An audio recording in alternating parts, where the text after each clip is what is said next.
ಬೆಳೆಯುತ್ತಿರುವ ಪ್ರತಿಯೊಂದು ದೇಶಕ್ಕೂ ವಿದ್ಯುತ್ ಅನಿವಾರ್ಯ. ಎಲೆಕ್ಟ್ರಿಫಿಕೇಶನ್ ಈಗ ಜಾಗತಿಕ ಟ್ರೆಂಡ್. ಎಲೆಕ್ಟ್ರಿಕ್ ವಾಹನಗಳಿಗೆ ಮತ್ತು ಡೇಟಾ ಸೆಂಟರ್ಗಳು ಹೆಚ್ಚುತ್ತಾ ಇರುವುದರಿಂದ ವಿದ್ಯುತ್ತಿಗೂ ಭಾರಿ ಬೇಡಿಕೆ ಉಂಟಾಗ್ತಾ ಇದೆ. ಬಿಎಸ್ಸಿ ಪವರ್ ಇಂಡೆಕ್ಸ್ ಕಳೆದ 1 ವರ್ಷದಲ್ಲಿ ಹೂಡಿಕೆದಾರರಿಗೆ 90% ರಿಟರ್ನ್ಸ್ ನೀಡಿದೆ. ವಿದ್ಯುತ್ ವಲಯದ 4 ಷೇರುಗಳಂತೂ 220% ತನಕ ರಿಟರ್ನ್ಸ್ ಅನ್ನು ಕೊಟ್ಟಿವೆ.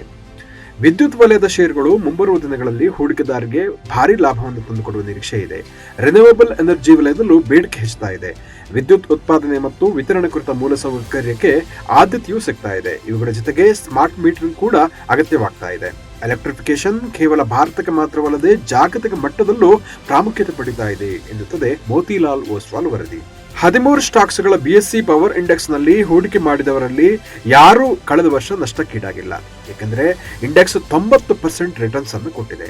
4 ಷೇರುಗಳು ಮಲ್ಟಿ ಬ್ಯಾಗರ್ ರಿಟರ್ನ್ ಕೊಟ್ಟಿದೆ. ಅವುಗಳು ಯಾವುದು ಎಂದರೆ Suzlon Energy, Torrent Power, Bharat Heavy Electricals ಮತ್ತು ಅದಾನಿ ಗ್ರೀನ್ ಎನರ್ಜಿ. ಇತರ ಷೇರುಗಳು ಯಾವುದು ಎಂದರೆ ABB India, Siemens, Tata Power Company, JSW Energy, Power Grid Corporation, NTPC, NHPC, CG Power and Industrial Solutions ಮತ್ತು ಅದಾನಿ ಪವರ್. 2024ರ ಸೆಪ್ಟೆಂಬರ್ 26ಕ್ಕೆ ಅನ್ವಯವಾಗುವಂತೆ ಕಳೆದ 1 ವರ್ಷದಲ್ಲಿ ವಿದ್ಯುತ್ ವಲಯದ ಪ್ರಮುಖ ಷೇರುಗಳು ಹೂಡಿಕೆದಾರರಿಗೆ ಕೊಟ್ಟುವ ರಿಟರ್ನ್ಸ್ ವಿವರಗಳನ್ನು ನೋಡೋಣ. ಸುಜ್ಲಾನ್ ಎನರ್ಜಿ 221% ರಿಟರ್ನ್ಸ್ ಅನ್ನು ಕೊಟ್ಟಿದೆ. Torrent Power 163%, BHEL 124%, Adani Green 103% returns ಅನ್ನು ಕೊಟ್ಟಿದೆ. ABB India 94%, Siemens 91%, Tata Power 85% returns ಅನ್ನು ಕೊಟ್ಟಿದೆ.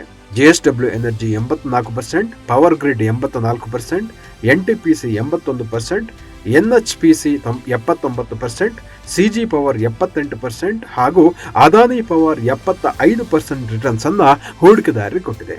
ಮೋತಿಲಾಲ್ ಓಸ್ವಾಲ್ ವರದಿಯು ವಿದ್ಯುತ್ ಕ್ಷೇತ್ರದ ಭವಿಷ್ಯದ ಬೆಳವಣಿಗೆ ಬಗ್ಗೆ ಸಾಕಷ್ಟು ಆಶಾದಾಯಕವಾದಂತಹ ಒಂದು ಪ್ರಗತಿಪರ ವರದಿಯನ್ನು ಕೊಟ್ಟಿದೆ.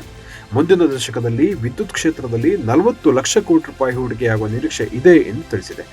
ಎರಡನೇದಾಗಿ, ಮುಂದಿನ ದಶಕದಲ್ಲಿ ವಿದ್ಯುತ್ತಿಗೆ ಬೇಡಿಕೆ 7% ಏರಿಕೆಯಾಗುವ ನಿರೀಕ್ಷೆಯೂ ಇದೆ ಅಂತ ಹೇಳಿದೆ.